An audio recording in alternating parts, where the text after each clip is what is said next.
तो बच्चों पे स्टार्ट करते हैं प्लेन मिरर। भाई प्लेन मिरर क्या होता है जानते हैं? कभी देखा है? डेली देखते हैं शायद। सब बहुत ज़्यादा एक्सपीरियंस होगा आपका प्लेन मिरर के साथ क्योंकि आप डेली उसको देखते हैं। अब प्लेन मिरर के बारे में इन टर्म्स ऑफ फिजिक्स अपन पढ़ रहे हैं कि उसके अंदर सब कुछ इमेज फॉर्मेशन कैसे होता है, प्लेन मिरर कैसे इमेज को बनाता है, कैसे उसका कोई ऑब्जेक्ट होता है। तो ढंग से देखिएगा। भाई प्लेन मिरर सब लोग जानते हैं कि प्लेन मिरर का आगे वाला पार्ट स्मूथ पार्ट होता है और पीछे वाला पार्ट रफ पार्ट होता है। कभी आपने कोई कांच का टुकड़ा देखा हो तो उसके पीछे वाले पार्ट पे कभी येलोइश ग्रीन कलर ऐसा कुछ रफ कलर सा होता है। वो एक्चुअली क्या होती है? सिल्वरिंग। इसके ऊपर जो कहते हैं सिल्वर्ड सरफेस, ताकि आगे वाला पार्ट आपको स्मूथ और चमकता हुआ दिखाई दे। अब कोई भी प्लेन मिरर के अंदर क्या क्या चीजें होती हैं ध्यान देना। क्यों एम्बुलेंस को हमेशा उल्टा लिखा जाता है?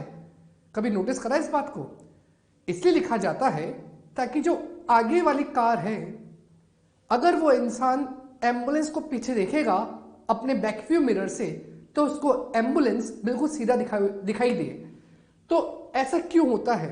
Because plane mirror lateral inversion करता है। अब बेटा लेटरल इन्वर्जन का मतलब क्या होता है?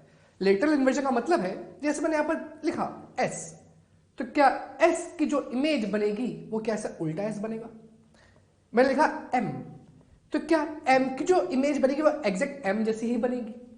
इसका मतलब ये हुआ कि अपने 26 अल्फाबेट्स में से कुछ अल्फाबेट्स तो लेटरल इन्वर्जन शो करते हैं, कुछ नहीं शो करते। आपके लिए होमवर्क है, आप घर पे चेक करिएगा कि कैपिटल इंग्लिश अल्फाबेट्स में से कितने अल्फाबेट्स लेटरल इन्वर्जन शो नहीं करते। और याद रखिए जो आंसर आएगा वो एक गुड फिगर आएगा। गुड फिगर क्या होगा?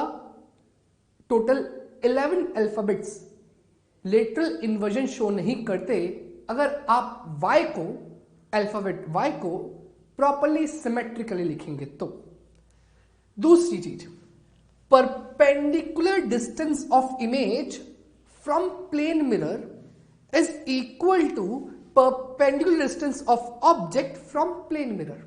कहने का मतलब है ऑब्जेक्ट प्लेन मिरर से जितना परपेंडिकुलरली दूर होगा, इमेज भी प्लेन मिरर से उतनी ही परपेंडिकुलर दूर होगी ऑन द बैक साइड। कुछ ऐसा, ऑब्जेक्ट अगर यहां है पॉइंट ऑब्जेक्ट, तो उसकी image back side of the mirror है, पर दोनों का जो डिस्टेंस है वो इक्वल होगा एक्स और एक्स। और वो कौन सा डिस्टेंस होगा बेटा? Perpendicular distance. Next, size of image equal to size of object. जब आप लोग प्लेन मिरर के सामने खड़े होते हो तो कभी ऐसा नहीं होता कि आप प्लेन मिरर के सामने पतले दिख रहे हो या मोटे दिख रहे हो। आप जैसे हो वैसे ही दिखाई देते हो। इसका मतलब जो साइज होती है इमेज की वही ऑब्जेक्ट की साइज के बराबर होती है। पर ऐसा कर्व्ड मिरर में नहीं होता। कभी अपन कोई अलग अलग मिरर के सामने देखते हैं, चम्मच में देखते हैं, तो चम्मच में अपने को अपनी शक्ल या तो पतली दिखाई देती है या मोटी दिखाई देती है, because that is not a plane mirror, that is a curved mirror. Next, single plane mirror forms virtual image of real object and real image of virtual object। अब यहां पर आपको मेहनत करनी है, ध्यान देना, मैं जो पूछूंगा आंसर देंगे। कि यहां पर ये जो मैंने डायग्राम बनाया है, इस डायग्राम में ये ब्लैक वाली लाइंस को मैंने इंसिडेंट रे बताया है। सोच के बताओ इन दोनों इंसिडेंट रे से क्या बनेगा? क्या बनेगा? आंसर होगा ऑब्जेक्ट। अब कौन सा ऑब्जेक्ट बनेगा? रियल ऑब्जेक्ट या वर्चुअल ऑब्जेक्ट? तो ये वाला ऑब्जेक्ट क्या इंसिडेंट रे के एक्चुअल इंटरसेक्शन से बन रहा है? इसका मतलब ये कौन सा ऑब्जेक्ट है बेटा? Real object, RO। मैंने रिफ्लेक्टेड रे को ब्लू कलर से रिप्रेजेंट करा है, तो ये दोनों लाइट रिफ्लेक्ट होके इस मिरर से on the same side of incident ray चली गई। क्या ये दोनों रिफ्लेक्टेड रे आगे जब एक्सटेंड करेंगे तो क्या कभी मीट कर सकती है? बिल्कुल नहीं। इसका मतलब अपन इमेज कैसे बनाए, क्योंकि इमेज तो हमेशा रिफ्लेक्टेड रे के इंटरसेक्शन से बनेगी। तो उसको बनाने के लिए मुझे उसको बैक रिट्रेस कर रहा हूं। रिट्रेस का मतलब इतना सा है कि इन दोनों ब्लू लाइंस वाली जो रिफ्लेक्टेड रे हैं, इनको मैं हल्का हल्का सा पीछे बैक साइड पर और एक्सटेंड करते हुए जहां मिल रही है वहां मिला रहा हूं। पर सोच के देखो क्या यहां पर एनर्जी है या एनर्जी आगे चली गई? एनर्जी आगे जा चुकी है। इसका मतलब इस पॉइंट पे कोई एनर्जी नहीं है। इसका मतलब ये इमेज तो है बिकॉज रिफ्लेक्टेड रे से बनी है, पर कौन सी इमेज है? Virtual image. तो इसको अपन क्या बोलेंगे? Virtual image. तो इसका मतलब रियल ऑब्जेक्ट की कौन सी इमेज बनी? Virtual image. नेक्स्ट एग्जांपल, ढंग से देखना वापस break lines are representing incident ray. क्या ये दोनों इंसिडेंट रे बैक साइड मतलब लेफ्ट साइड में कभी मिल सकती है? बिल्कुल नहीं। पर क्या इन दोनों को अगर मिलना है तो वो मिरर के पीछे मिल सकती है, पर क्योंकि एनर्जी तो मिरर के पीछे जा ही नहीं सकती है। पर ऑब्जेक्ट बनाना है तो इंसिडेंट रे को कहीं ना कहीं तो इंटरसेक्ट कराना पड़ेगा। तो ये दोनों इंसिडेंट रे कन्वर्जिंग है। जहां ये इंटरसेक्ट करेगी वहां ऑब्जेक्ट तो बनेगा, पर कैसा ऑब्जेक्ट होगा वो एनर्जी से डिफाइन करते हैं। यहां से एनर्जी आई, क्या एनर्जी टकरा के वापस लेफ्ट साइड आ गई? इसका मतलब यहां पर कोई एनर्जी नहीं है, पर ये पॉइंट किसके इंटरसेक्शन से बना है? इंसिडेंट रे के। इसका मतलब ये ऑब्जेक्ट तो है, पर कैसा ऑब्जेक्ट? वर्चुअल, बिकॉज यहां पर एनर्जी नहीं है। वापस बोल रहा हूं, ऑब्जेक्ट क्यों बना? इंसिडेंट रे का इंटरसेक्शन था। वर्चुअल क्यों था? एनर्जी नहीं है। क्या यहां पर लाइट टकरा कर इधर आ गई? ये दोनों ब्लू लाइट क्या रिप्रेजेंट कर रही है? Reflected ray. क्या ये रिफ्लेक्टेड रे का यहां पर एक्चुअल इंटरसेक्शन हो रहा है? इसका मतलब रिफ्लेक्टेड रे के इंटरसेक्शन से क्या बनेगा? इमेज। और यहां पर एक्चुअल इंटरसेक्शन हुआ तो कौन सी इमेज बनेगी? Real image. इसका मतलब ये कौन सी इमेज है? Real image. तो आपने देखा कि प्लेन मिरर से वर्चुअल ऑब्जेक्ट की रियल इमेज भी बनी है एंड रियल ऑब्जेक्ट की वर्चुअल इमेज बनी है। इसलिए अपन ने लिखा था single plane mirror forms virtual image of real object and real image of virtual object. तो अभी अपन ने प्लेन मिरर के बारे में देखा। प्लेन मिरर के अंदर जो अपन ने उसकी पढ़ा कि इमेज फॉर्मेशन कैसे होता है, अब उसी के ऊपर अपन क्वेश्चन स्टार्ट कर रहे हैं ताकि अपने को और क्लैरिटी आ जाए कि इमेज फॉर्मेशन अपने को कैसे करना है। तो स्टार्ट करें, find location of image of the following object. अब ढंग से सब लोग देखना कि यहां पर मैंने एक प्लेन मिरर बनाया जो एक्स एक्सिस और वाई एक्सिस पे बीच में रखा हुआ है 45 डिग्री पर, और ओ का मतलब origin, this is not object, object यहां रखा हुआ है। अगर ये ऑब्जेक्ट है जो O से 2 सेंटीमीटर पर है तो मुझे बताना है कि इस ऑब्जेक्ट की इमेज कहां बनेगी। तो सोचो आप लोग कि इस ऑब्जेक्ट की इमेज कहां बनेगी। तो ध्यान दो, मैंने कुछ वर्ड बोला था कि perpendicular distance of image from plane mirror is equal to perpendicular distance of object from plane mirror. तो अगर मैं यहां से एक परपेंडिकुलर डिस्टेंस बनाऊं तो क्या होगा? इस जगह एक परपेंडिकुलर बना दिया, जितना डिस्टेंस ये होगा उतना ही डिस्टेंस इमेज का भी होगा परपेंडिकुलर। इससे ये मालूम पड़ता है कि इस ऑब्जेक्ट की इमेज बिल्कुल सामने तो नहीं बनेगी, इस ऑब्जेक्ट की इमेज थोड़ा सा इधर नीचे बनेगी। अब चेक करना है कि इसकी इमेज फर्स्ट क्वाड्रेंट में आ रही है, फोर्थ क्वाड्रेंट में आ रही है या एक्स एक्सिस पे आ रही है। तो देखो जितना डिस्टेंस ये होगा क्या उतना ही डिस्टेंस यहां पर भी होना चाहिए। अब कैसे प्रूव करें कि ये दोनों डिस्टेंस कितने कितने हैं और कहां पर आएगा? तो या तो अपन वो बचपन वाला तरीका अपनाएं, कॉन्ग्रुएंसी ऑफ ट्राइंगल, सिमिलरिटी, तो उससे अपन यहाँ के डिस्टेंस इजीली फाइंड आउट कर सकते हैं। पर क्यों इतना लंबा मेथड अपनाएं? इसका आसान भाषा में बोलेंगे तो क्या ये ऑब्जेक्ट जो वाई एक्सिस पर है इसका एंगल, वाई एक्सिस का एंगल मिरर से कितना बन रहा है? 45। इसका ये मतलब हुआ कि अगर इस 2 का मैं कंपोनेंट करूं यहां पर तो कितना आएगा? 2 sin 45। अगर ये 2 sin 45 है तो ये वाला भी क्या होना चाहिए? 2 sin 45, और ये एंगल भी कितना है? 45। इसका मतलब ये है ये 2 sin 45 तभी हो सकता है जब ये डिस्टेंस भी कितना हो? 2। और फिर भी इससे और आसान तरीका, क्या ऑब्जेक्ट जिस एक्सिस पर है उसका एंगल 45 बन रहा है मिरर के साथ? बोलो हाँ। क्या इमेज का एंगल भी जो एक्सिस का एंगल है वो भी मिरर से कितना बनना चाहिए? 45। अगर ऑब्जेक्ट के एक्सिस का एंगल 45 बन रहा है तो इमेज के एक्सिस का एंगल भी मिरर से 45 बनना चाहिए ऑन द अपोजिट साइड। तभी इसकी बिल्कुल परफेक्ट इमेज बनती है। इसका ये 45, ये वाला 45 कब होगा? जब इमेज कहां बनेगी? एक्स एक्सिस पर। इसका मतलब इसकी इमेज कहां बन रही है? एक्स एक्सिस पर और O से 2 सेंटीमीटर दूर। अब दूसरा क्वेश्चन देखते हैं। वापस पहले वाली बात को ही समझाने के लिए मैंने दूसरा क्वेश्चन बनाया। ढंग से देखना, ऑब्जेक्ट यहां पर है, क्या इस एक्सिस का मिरर से एंगल कितना है? 30 डिग्री। अगर ये 30 डिग्री है तो इस ऑब्जेक्ट की इमेज कहां बनेगी? पहली बात, परपेंडिकुलर डिस्टेंस दूर। इसका मतलब यहां परपेंडिकुलर बनाऊं, पर परपेंडिकुलर कहां तक बनाएंगे ताकि दोनों का डिस्टेंस कैसा रहे? इक्वल। पर डिस्टेंस ना निकाल के अपन एंगल के बारे में सोच सकते हैं। इधर का एंगल कितना? 30।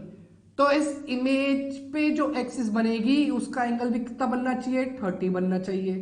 अगर उसका एंगल भी 30 बन गया तो ये इमेज बन गई। तो देखो, ऑब्जेक्ट के एक्सिस का एंगल मिरर से 30, इमेज के एक्सिस का एंगल मिरर से भी 30, और ये बन गई आपकी इमेज। तो इमेज इस एक्स एक्सिस से 60 डिग्री ऊपर है और वाई एक्सिस से 30 डिग्री राइट है। अगर मुझे कोई बोले इसे कोऑर्डिनेट लिखने हैं तो लिख सकता हूं। अगर ये डिस्टेंस 10 सेंटीमीटर होगा तो ये वाला भी कितना होगा?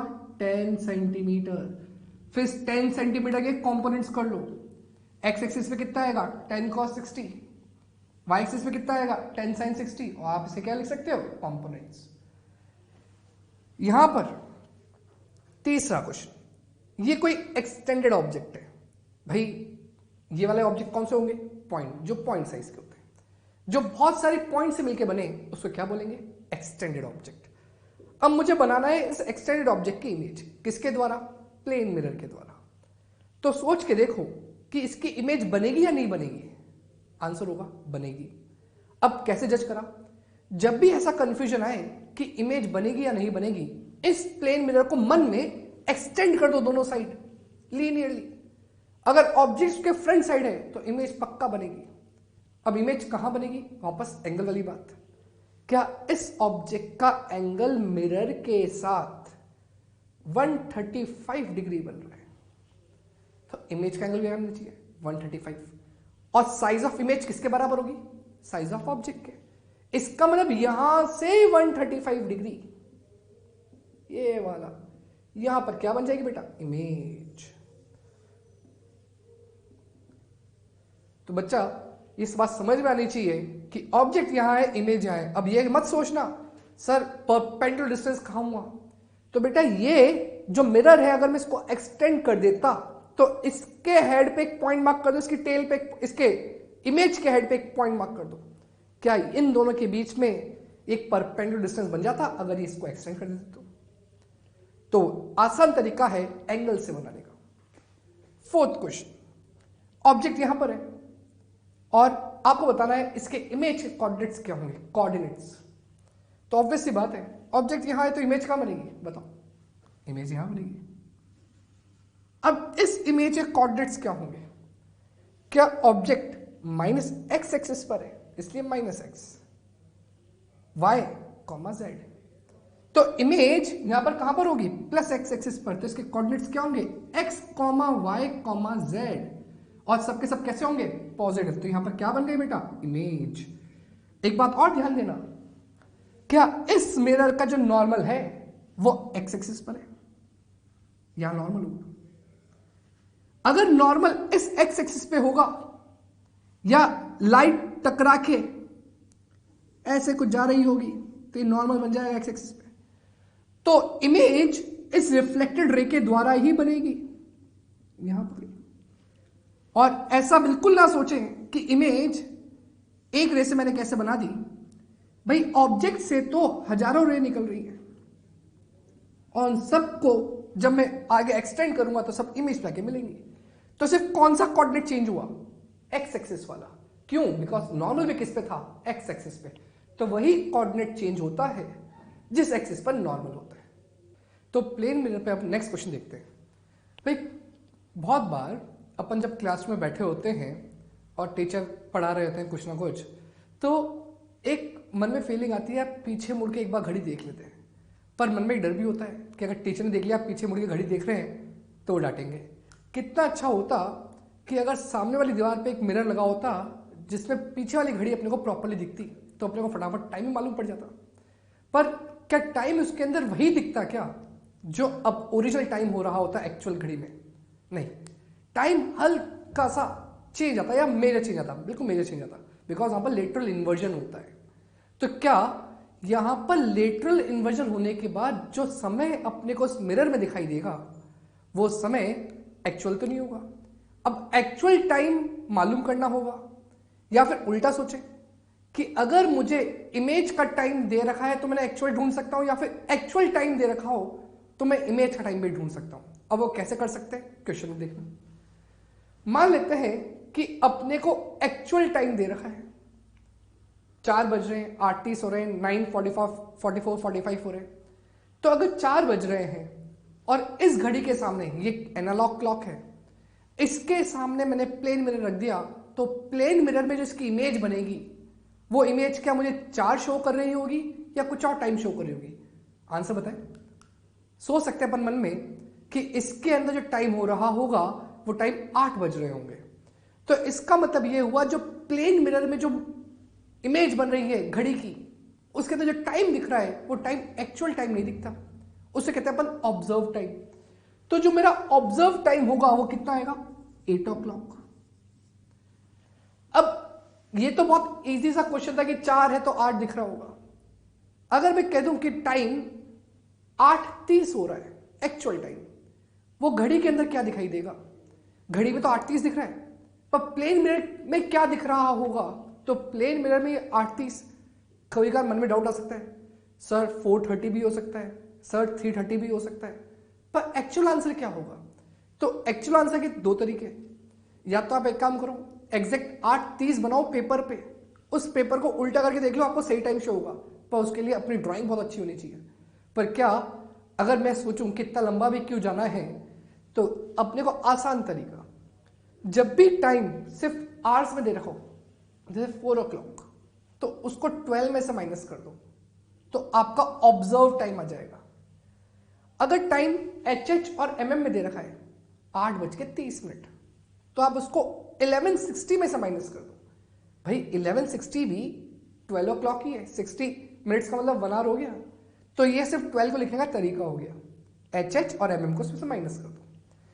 अगर टाइम HH, MM और SS में है तो उस केस के अंदर 11, 59, 60 ढंग से ऑब्जर्व करना, ये भी 12 ही हुआ क्योंकि 60 सेकंड मतलब 1 मिनट, वो इधर आ जाएगा, फिर 60 मिनट का मतलब 1 hour, वो इधर आ जाएगा, तो कितना हो जाएगा? 12 hours। वापस 12 से माइनस कर दो, तो क्या 11, 59, 60 से मैं जब माइनस कर दूंगा तो अपने पास जो आंसर आएगा क्या आएगा? Observe time. बच्चा उल्टा भी क्वेश्चन मुझसे पूछ सकता है कि सर अगर ऑब्जर्व टाइम दे रखा हो और एक्चुअल टाइम माइनस करना हो या पता करना हो, क्या करेंगे? तो मैंने बोला अगर ऑब्जर्व दे रखा है तब भी यही मेथड अपनाओ। यहां पर HH एक्चुअल भी हो सकता है और HH ऑब्जर्व भी हो सकता है। फॉर एग्जाम्पल, मान लो तुम्हें 8 o'clock ऑब्जर्व टाइम दे रखा होता और तुमसे पूछते एक्चुअल टाइम क्या है, तो यहां पर 8 रख दो, तो 12 - 8 कितना हो जाएगा? 4। और आपको 4 दे रखा है और ऑब्जर्व पूछा है तो यहां पर 4 रख दो, 12 - 4 कितना हो जाएगा? 8। सिमिलरली आप सोचें कि इन दोनों बाकी पार्ट का आंसर क्या होगा। अगर 8:30 दे रखा है तो 8:30 का आंसर ऑब्जर्व टाइम क्या होगा? तो किस में से माइनस करेंगे? 11:60। तो माइनस करने पे आंसर क्या आएगा? 3:30। इसका मतलब जो ऑब्जर्व टाइम होगा वो होगा 3:30। अगर 9:44, 45 है तो इसका ऑब्जर्व टाइम क्या होगा? तो इसको किस में से माइनस करेंगे? 11, 59, 60। तो माइनस करेंगे 2, 15, 15, तो ये आपका ऑब्जर्व टाइम होगा।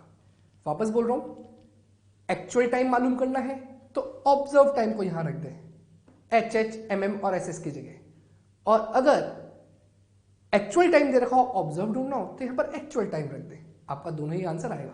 पर एक दिक्कत और आ सकती है कि सर मान लीजिए मैंने लिख दिया 12:53, अब कैसे लिखें? यहां पर 12:53 रखेंगे तो आंसर नेगेटिव हो जाएगा। जब भी ऐसा हो जाए कि आपकी वैल्यू 12:53 हो गई, 12:02 हो गया, उस केस में 12 को 00 लिख दें तो आपका आंसर आ जाएगा।